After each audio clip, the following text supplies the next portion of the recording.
இருந்து உலகம் முழுவதும் உலகத்தையே உன்னால் இயக்க முடியும் என்பதைத்தான் அங்கே சொல்லுகிறார் என்று யூஜிகே சொல்லுகிறார் என்பதை நாம் உணர முடியும். அப்படித்தான் இருக்கிறது. ஒரு குழந்தை பிறந்து விடுகிறது, 17 வயது ஆகிவிடுகிறது, மறுபடியும் அந்த குழந்தையாக இருந்தவன் வாலிபனாகி அவனும் திருமணமாகி அவனுக்கு குழந்தைகள் பிறந்து விடுகிறது. எப்படி கூண்டிலிருந்து பறவை பறந்து விடுகிறதோ இதுதான் உதாரணம். ஒரு மாடு பாருங்க, தன் கன்றை ஈன்றவுடன் ஒரு சில மணித்துளிகளில் அல்லது ஒரு சில மணி துளிகளில் அந்த ஆடோ மாடோ எழுந்து ஓடிவிடும். பறவைகள், கோழி முட்டையிலிருந்து வெளியே வந்தவுடன் மீன் குஞ்சு, இப்படி இணைத்து பாருங்கள். இதே எனர்ஜி தான் நமக்கு இருக்கிறது. ஆனால் நமக்குரிய சார்பு, நம்முடைய அனிச்சை செயலாக நமக்குள்ளே புகுத்தப்பட்ட சார்பு தான் இன்னும் சார்பாக இருக்கிறோம். ஆக சார்பு என்பது பல லட்சம் ஆண்டுகளாக வந்த ஒரு விஷயம். ஆனால் அந்த இடத்திலே மனிதன் உடைக்கலாம் என்பதையும், அந்த உடைக்கக்கூடிய ஒன்று மனிதனுக்கு மட்டும் உள்ளது என்பதையும் தான் யூஜிகே கூறுகிறார். எப்படி முடியும்? அறிவால் முடியும். அங்கே தான் மறுபடியும் அறிவுக்கு வருகிறார். ஏனென்றால் மற்ற உயிரினங்கள் எல்லாம் சார்போடு இருக்கின்றனவோ அல்லது வெளியே வந்துவிட்டனோ என்று உதாரணங்கள் கூறினாலும் அவைகள் மறுபடியும் சேர்ந்து வாழ முடியாது. ஆனால் மனிதன் பாருங்கள், இவனுடைய 10,000 கோடி செல்களில் மூளையில் இருக்கக்கூடிய நியூரான் செல்களில் ஏற்படக்கூடிய மின் சுழற்சியில் ஏற்படக்கூடிய இரசாயன மாற்றத்தினால் ஏற்படக்கூடிய அறிவின் மின்னல்களினால் அறிவை வைத்துக்கொண்டு பகுத்தாய்வதால் இவனால் சார்பு கொள்கையை உடைக்க முடியும். அப்பொழுதுதான் தானாக இயங்கத்தோடு. அப்பத்தான் சொல்லுகிறார், நீ மறுபடியும் இன்னொருவர் சொல்வதிலே வைத்துக்கிட்டு இருக்காயில் அங்கதான் நீ சந்தோஷத்தை இழக்கிறாய். உன் சந்தோஷத்தை எங்கு இழந்து விட்டாய் நண்பனே கூறுகிறார். நீ எங்கே இழக்கிறாய்? சந்தோஷம் என்பது நான் டியூவலிசம். நீங்கள் சந்தோஷம் என்று வைத்துக் கொள்ளுகிறீர்களோ அது உணர்வல்ல. நிச்சயமாக சந்தோஷம் என்பது உணர்வல்ல. துக்கம் என்பது உணர்வல்ல. துக்கமும் சந்தோஷமும் நீங்கள் வைத்து கொண்டிருக்கின்ற உண்மையான உணர்வல்ல. அவ்வளோதான். உங்களால் உங்களுடைய அறிவின்பால் இதை பயம் என்றும், இந்த அறிவின்பால் இதை கவலை என்றும், உங்கள் அறிவின்பால் இதை ஒரு ப்ரிடாமினேட்டட் ஐடியா வச்சிட்டதுனால உங்களுக்கு சந்தோஷம் என்றால் ஏதோ சந்தோஷம் என்று இல்லை. மனம் என்று ஒன்று காணாமல் போய் அல்லது மனம் ஒன்று இருந்து அந்த மனத்தை பற்றி இயக்கமில்லாத ஒரு நிலைதான் அது. அதனால தான் நீ சந்தோஷம் சந்தோஷம் என்று சொல்லி கொண்டிருக்கிறாய், இழக்கிறாய். அது இல்லை. இதை யாரும் உனக்கு கொடுத்துட முடியாதுன்னு நினைக்கணும். எப்படி?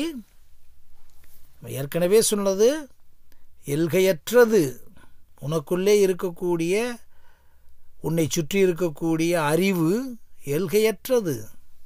ஆனால் அந்த அறிவை யாரும் உனக்கு கொடுத்து விட முடியாது. இது நீங்கள் தெளிவாக புத்தர் சொல்லியிருக்கிறார். என்னுடைய ஞானத்தை யாருக்கும் நான் டிரான்ஸ்ஃபார்ம் பண்ணிவிட முடியாது அல்லது டிரான்ஸ்ஃபர் பண்ணிவிட முடியாது.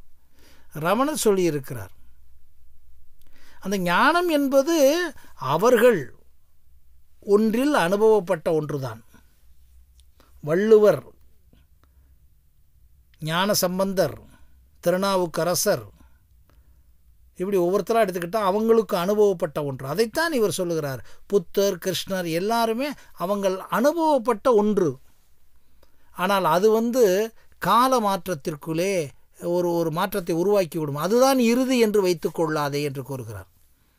அப்போ நீயாக இருக்க வேண்டும் என்றுதான் அவர் கூறுகிறார். அந்த நீயாக இருத்தலில் நீ இன்னும் பார்க்க வேண்டிய, கேட்க வேண்டிய, ரசிக்க வேண்டிய, உணர வேண்டிய, அனுபவிக்க வேண்டிய, அனுபவத்திற்கு பிறகு மேற்கொண்டு உருவாக்க வேண்டிய கிரியேட்டிவிட்டி எத்தனையோ கோடி விஷயங்கள் இருக்கின்றன. அதற்குள் வா நண்பனே என்றுதான் யூஜிகே கூறுகிறார். அப்படி சொல்லும்போது அடுத்து கூறுகிறார், இதெல்லாம் யாருமே யாருக்கும் கொடுக்க முடியாதா அல்லது உருவாக்க முடியாதா என்ற கேள்வி வருகிறது. புத்தர் கிறிஸ்துவரால் கூட முடியாதா? புத்தராலோ கிறிஸ்துவால் கூட இது முடியாதா என்று கேட்கிறார்.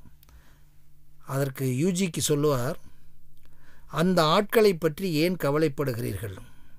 அவர்கள் செத்து விட்டார்கள். அவர்களை ஆற்றில் எரிய வேண்டும் என்றும். எப்படி சொல்கிறார் பாருங்க, ஸ்பீடு, கோபம் இதெல்லாம் தூக்கி போட்டுரு நீ. அதுதான் யூஜிக்கு. அவர்களை ஆற்றில் எரிய வேண்டும், இன்னும் நீங்கள் செய்யவில்லை. யாரோ சொல்வதை தொடர்ந்து கேட்கிறீர்கள். எப்படியோ நாளையோ மறுநாளோ இன்னும் கேட்பதால் இந்த விளையாட்டிலிருந்து தப்பித்து விடலாம் என்று நம்பிக்கொண்டு இருக்கிறீர்கள்.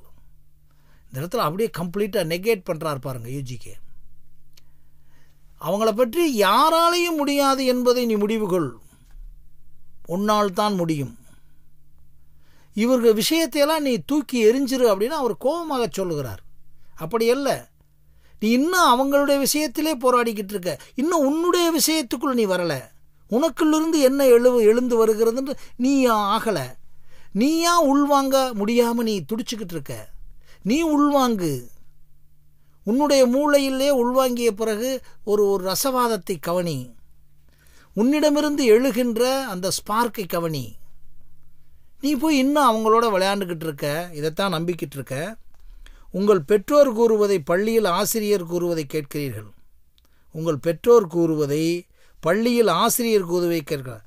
நல்லவனாக கடமை உணர்வோடும் கோபம் கொள்ளாமல் இருக்க வேண்டும் என்று கூறுவதையெல்லாம் கேட்கிறீர்கள்.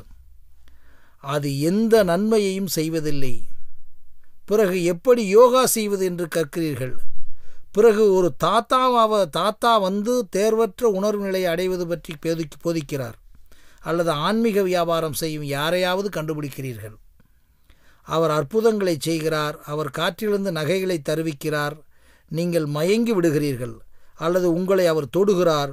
உடனே நீங்கள் ஒரு நீல நிற, பச்சல் நிற, மஞ்சள் நிற அல்லது ஏதோ ஒரு நிற வெளிச்சத்தை பார்க்கிறீர்கள். அவர் நீங்கள் ஞானமடைய உதவுவார் என்று நம்புகிறீர்கள். ஆனால் அவர்களால் உங்களுக்கு உதவ முடியாது. எப்படி கொண்டாடுறார் பாருங்க கான்செப்ட். இதெல்லாம் நாம் செய்து கொண்டிருக்கிற விஷயங்கள். யாராச்சும் ஒருத்தர் நம்மளை காப்பாற்றிடுவார், அவர் சொல்லிட்டு வர்ற அத்தனை விஷயங்கள்லையும். அப்போ மறுபடியும் சார்ந்து, ஞானத்தை சார்ந்து, அறிவை சார்ந்து, அப்போ ஒரு கேள்வி வரும், இங்க இடத்துல குருமார்களை அனைத்தையும் அவர் உடைக்கிறாரா? இல்லை. இந்த இடத்துல கொஞ்சம் நல்லா கவுண்டர் பண்ணி பாருங்க. குருமார்களை அவர் உடைக்கவில்லை. உங்களுக்கு அந்த குறிப்பிட்ட வயதிற்கு பிறகு இதை உணருங்கள் உங்கள் அறிவால். என்ன அறிவால்? நானாக என்னிலிருந்து இந்த உலகத்தில் பல பன்மையாக நான் உருவெடுக்க முடியும், விரிவாக்கப்பட முடியும் என்று நினையுங்கள் என்று கூறுகிறார். அதைத்தான் நீங்கள் எடுக்கணும். இவங்களை பூரா நம்புகிறீங்க. ஒரு காலத்திற்கு பிறகு இன்னொரு சாமியார் வருகிறார் பாருங்கள். இப்போ இருக்க எத்தனை சாமியார்? ரமணர் இப்போ இல்லை, இப்போ கார்ப்பரேட் சாமியார்கள் ஃபில்லப் பண்ணிட்டாங்க. அவங்க உணர்ந்ததெல்லாம் சொல்கிறத அதை கேட்டுக்கிட்டு இருக்கீங்க நீங்கள். அதைத்தான் யூஜிகே சொல்கிறாரு. யாருமே செல்றதுனால நீங்கள் ஒன்றும் செய்ய முடியாது. ஆனால் நீங்கள் உங்களால் எதையும் நீங்கள் செஞ்சிட முடியும். உங்களிலிருந்து எவ்வளோ ஆழமாக சொல்லுகிறார் பாருங்கள். அவங்க சொல்கிறதெல்லாம் நீங்கள் கேட்குறீங்க. அவங்க ஒரு அற்புதம் சொன்னால் நம்புகிறீங்க. ஆனால் அவரால் உங்களுக்கு உதவ முடியாது. அதை பிடிக்க, அடைக்க, விவரிக்க முடியாது. இந்த சூழலில் உதவியற்ற நிலை உங்களுக்கு தெரிகிறதா என்று நினைத்தால் அவன் வேறு வழியின்றி உங்களை தவறான பாதையில் அழைத்துச் செல்வான். போலித்தனம் குறைவானால் அதிக சக்தி வாய்ந்தவன் என்று பொருள். அதிக ஞானம் பெற்றவன் என்றால் அதிக துக்கம் துயரம் உங்களுக்கு தரப்போகிறான் என்று பொருள். எவ்வளோ பெரிய விஷயத்தை உடைச்சிருக்கார் பாருங்க. இன்றைக்கு நடந்த விஷயத்தெல்லாம் உடைச்சிட்டார். போலித்தனம் குறைவானால் அதிக சக்தி வாய்ந்தவன் என்று பொருள். இதுக்கு மேலே என்ன உதாரணம்? எத்தனை ஆண்டுகளுக்கு முன்னாடி